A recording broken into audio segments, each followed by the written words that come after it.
వృద్ధాప్యానికి ఆహ్వానం. మనసును కదిలించే ఈ రచన చేసింది శ్రీ గొల్లపూడి మారుతీరావు గారు.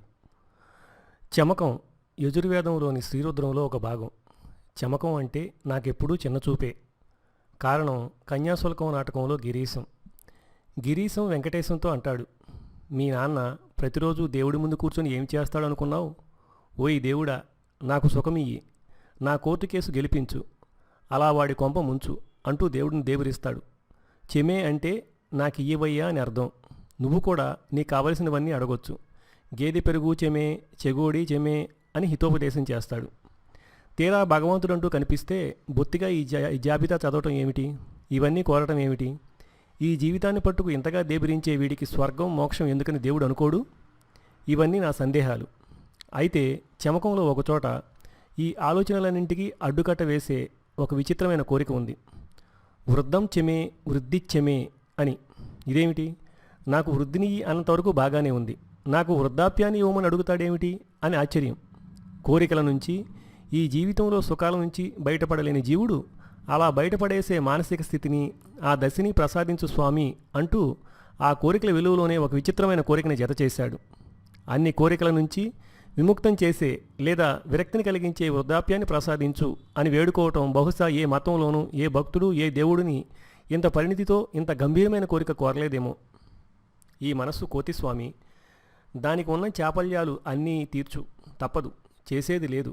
కానీ ఏదో ఒకనాడు ఈ చాపల్యాలన్నింటినీ వదులుకునే దశని, స్థాయిని, వయస్సుని, వృద్ధాప్యాన్ని ప్రసాదించు అంటున్నాడు జీవుడు. వృద్ధాప్యం ఒక మజిలీ. ప్రతి వ్యక్తి కోరుకున్నా కోరుకోకపోయినా తప్పనిసరిగా చేరుకునే మజిలీ. వయస్సులోని కోరికలన్నింటికీ సెలవిచ్చి అలిసిపోయిన అనుభవాలని, ఆరిపోయిన అనుభూతులను నెమరవేసుకునే చలివేంద్రం. వృద్ధాప్యం ఒక అవకాశం.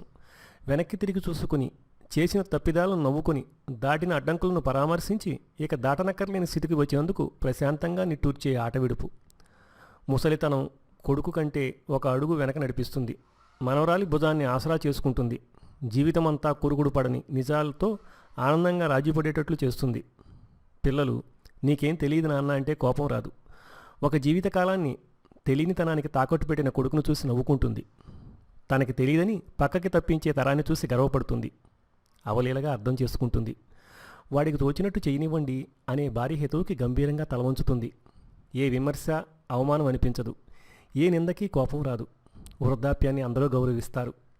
నీ జీవితకాలంలో సాధనల్ని పక్కన పెట్టి కేవలం వయసు కారణంగానే పెద్దరికాన్ని అంగీకరిస్తారు. అదొక అంతస్తు.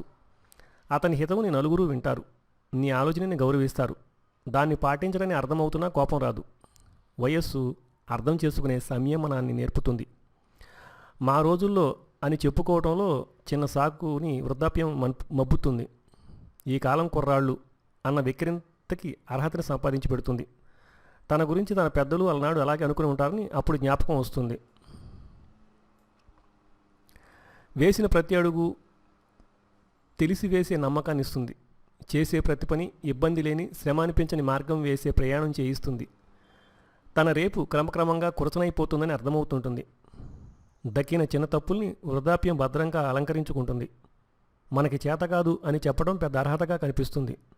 అసాధ్యానికి అనవసరం అంటూ గడుస్తుతనం చిన్న ముసుగు వేస్తుంది. దానికి ఊతం వృద్ధాప్యం. జీవితంలో చాలా ప్రశ్నలకు సమాధానాలు అర్థమవుతూ ఉంటాయి. ఇప్పుడు ఆ సమాధానాలకు వేళ మించిపోయిందని అర్థమవుతుంది. ఈ సమాజంలో అవినీతి అనే కుళ్ళు ఎప్పుడు తొలగుతుంది? ప్రతిక్షణం దోపిడీకి గురవుతున్న ఈ పర్యావరణం ఒక్కసారి ఎదురు తిరిగితే ఏమవుతుంది? ఏమైనా తనకేం బాధ లేదు. ఆ సమయంలో తను ఉండడు. ఈ జీవితం నుంచి సెలవు తీసుకోవటమే తనకు ఉపశమనం. దేవుడు ఎక్కడ ఉంటాడు? ఎలా ఉంటాడు? మృత్యువు తర్వాత ఏమవుతుంది? సమాధానాలు అర్థమయ్యే క్షణాలు దగ్గరవుతున్నాయి. చుట్టూ ఉన్న జీవితాన్ని క్రమంగా ఖాళీ చేసుకుంటుంది వృద్ధాప్యం. చిన్న కేక తుల్లిపడేటట్లు చేస్తుంది. చిన్న నిశ్శబ్దం ప్రశాంతంగా ఉంటుంది.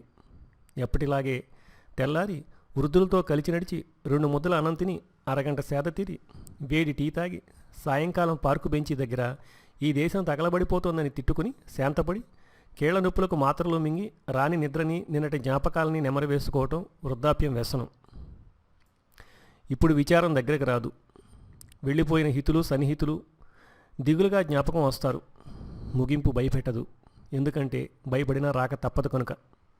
అన్నింటి నుంచి, అందరి నుంచి తనని కుదించుకుని మెల్లగా అంతర్ముఖుడు కావటం వృద్ధాప్యం.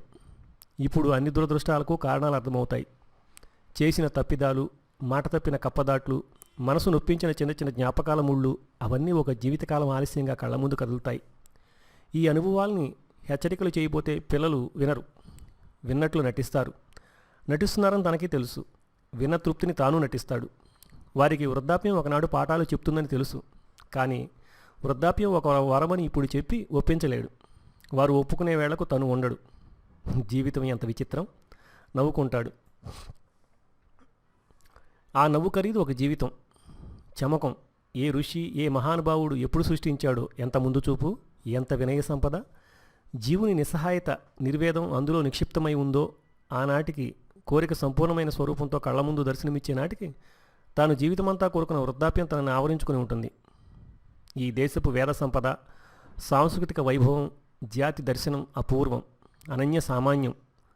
చమకంలో వృద్ధం చెమే అనే ఒక కోరిక ఈ జాతిని, మతాన్ని, ఆలోచన సోత్తస్సుని అత్యద్భుతంగా ఆవిష్కరించే అభిజ్ఞవరం.